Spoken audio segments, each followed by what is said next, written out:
朋友们，大家好，欢迎来到大刘说说。最近一段时间，人民币升值比较强劲，单日的升值高达1000点。央行宣布，从10月12号，外汇风险准备金率从20%降到0%。有几个粉丝跟我交流的时候是这样说的：大刘啊，央行降低外汇风险准备金，我们都很感兴趣，也看了很多财经类的节目。你要说看不明白吧，也知道是怎么回事了。你要说明白吧，现在还是不太通透啊。最起码我们和别人讲的时候，自己都说不圆。大刘，你做一期节目说一说这方面的话题，我觉得挺奇怪的。我说这个问题并不复杂呀，看了那么多财经节目，怎么还看不明白呢？于是呢，我也看了一些其他博主类似的文章，结果我发现基本上所有的博主都回避了一个问题。这个问题呢是一个核心性的东西，只要把这个问题讲清了，其实一切都很清楚了。当然我不是说别的博主做的节目不好，咱们今天的节目就是起到一个拾遗补缺的作用啊。我们今天来讲一讲央行降低外汇风险准备金率对于人民币的汇率有着什么样的影响。首先来说明一下啊，央行降低外币风险准备金率，这跟个人没有什么关系，它是针对银行和企业之间远期受贿业务的。什么叫做远期受贿呢？我来举一个例子啊，比如说我开了一个小工厂啊，接了一批订单，3个月之后才开工。这批订单呢，我需要从国外进口一些原材料，价值10万美元。也就是说啊，这10万美元我3个月之后才能用到。再打一个比方，就现在啊，人民币和美元的汇率是7:1。如果说我现在拿70万人民币到银行就能买10万美元，但是我现在不想买，因为生产需要资金嘛，3个月之后呢，我才需要这笔外币的。我如果3个月之后去买的话，我又担心另外一个问题，那就是万一人民币贬值了怎么办？到时候万一贬值成8:1了，我就需要拿80万人民币才能换回这10万美元，我就赔了10万，这笔订单还不一定能挣10万，怎么办呢？于是呢，我去找银行商量商量吧。我说能不能咱们签一个协议，3个月之后啊，甭管当时的汇率怎么样，我都用7:1的汇率向你买美元。银行说可以啊，我们就是为你服务的嘛，咱们签一个远期合约，我保证3个月之后不管汇率如何变动，你都可以7:1向我买美元。有朋友可能觉得，万一3个月之后人民币要涨了怎么办？60万人民币就能买10万美元了，那要涨了我就认倒霉呗，对吧？甘蔗还没有2头甜呢，这不能所有的好处都被我占了，就等于说我和银行签了一个远期受贿的合约，就把人民币下跌的风险转嫁给银行了。可能有些朋友听到这儿呢，会有一个新的问题啊，银行难道就不怕人民币下跌吗？他就不怕承担这个风险吗？这个问题呢，其实就是今天的核心问题。只要把这个问题说明白了，其他的一切问题，远期受贿呀、外汇风险准备金呢，你就全明白了。我们接下来就详细说啊。刚才我们说了，我和银行约好了3个月之后去买美元，以什么汇率去买呢？就是以现在的汇率。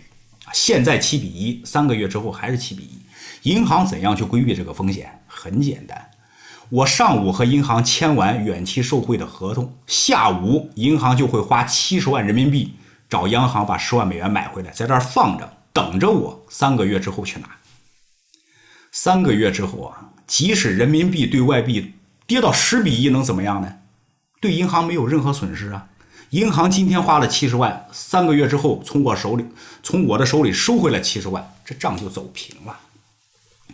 可能有些朋友觉得3个月之后万一人民币涨到60万兑10万，银行会不会从我这儿收70万，然后花60万自己落10万呢？这个就想多了啊。银行呢账是很严格的，如果这样走的话没法做账了。银行就老老实实的挣一个服务费和手续费就行了，这个业务其实是挺好的。银行替企业承担人民币下跌的风险同时呢自己又不承担任何风险，还能挣服务费挣手续费，挺好的一个业务。但是事物都有两面性啊，有好就有坏。远期受贿业务还有一个缺点，那就是会对人民币的汇率啊造成下行的风险。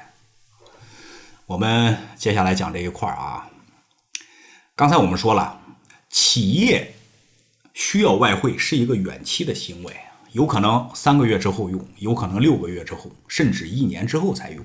但是一旦和银行签了远期受贿之后呢，立即就变成了现在的行为，因为银行现在就要找央行去买外汇，如果不买的话，风险就落到银行自己身上了。这就是把远期的这些需求集中到现在变现，它会造成人民币的贬值。远期合约越多，银行现在需要买的外汇就越多。你买什么什么涨，对吧？我们买大白菜还能造成大白菜涨价呢。外汇涨价就意味着人民币汇率下跌。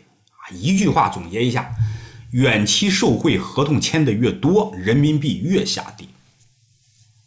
这就会造成一个恶性循环。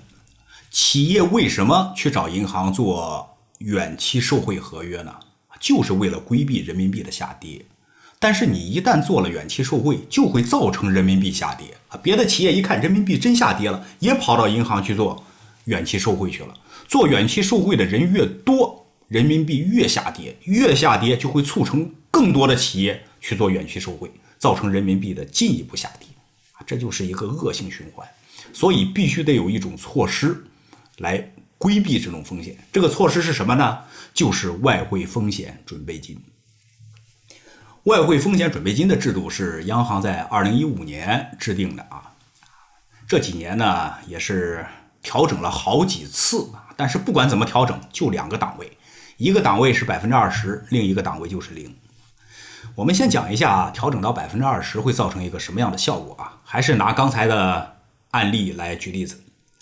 我和银行签了一个3个月之后的10万美元合约，银行就说了，咱们这个远期受贿合约一签，我就得向央行上交2万美元，20%嘛，对吧？这2万美元交上去，我这利益就受损了，对吧？这2万美元我用不了，最少利息我少拿多少？这样吧，你得补偿我，你给我交14万人民币，等值的吗？什么时候央行把2万美元还给我，我把这14万人民币还给你。那我一听，张嘴没话说呀，对吧？银行是在给我办业务啊，不能为了我承担这个损失啊，所以这份负担呢，很显然就转嫁到我身上了。本来我就不想花钱，现在多了这14万的沉淀资金，那我就琢磨呀，要不然这个远期受贿暂时先不做了吧，3个月之后人民币的汇率也不一定就会下跌呀。你看，就多这么20%的外汇风险准备金，就把好多想做的企业给拦在门外，这个很正常。做远期受贿的企业少了，人民币下跌的压力就会减少很多。反之，如果说外汇风险准备金降到0了，也就是央行不收钱了，任何成本都没有了，企业想和银行做远期受贿，你就随便来吧。这样就会造成很多企业呀，为了规避人民币下跌的风险，直接就去找银行签约了。签约的企业越多，人民币下跌的压力就会越大。现在是一个什么情况呢？现在是人民币上涨的动力太猛了，央行想抑制人民币的上涨，所以呢，把外汇风险准备金率降到0，加大人民币下跌的动力。你看，这么一解释，虽然啰嗦啊，但是基本上就全通了。人民币现在升值因素是很多的啊，虽然外汇风险准备金能够抑制人民币的升值，但是我们说实在话，作用不太大，它主要是一个心理上的影响。根本因素呢，还是由于咱们国家呀经济恢复的比较好，另外人民币也没有跟着其他的货币一起大放水。人民币升值毫无疑问对出口是有影响的，但是呢，它能间接的有利于咱们国内的资本市场。这里边的内容就太多了啊，今天由于时间的关系，肯定就不能再讲了。感谢大家收看我的节目，咱们下期节目再见。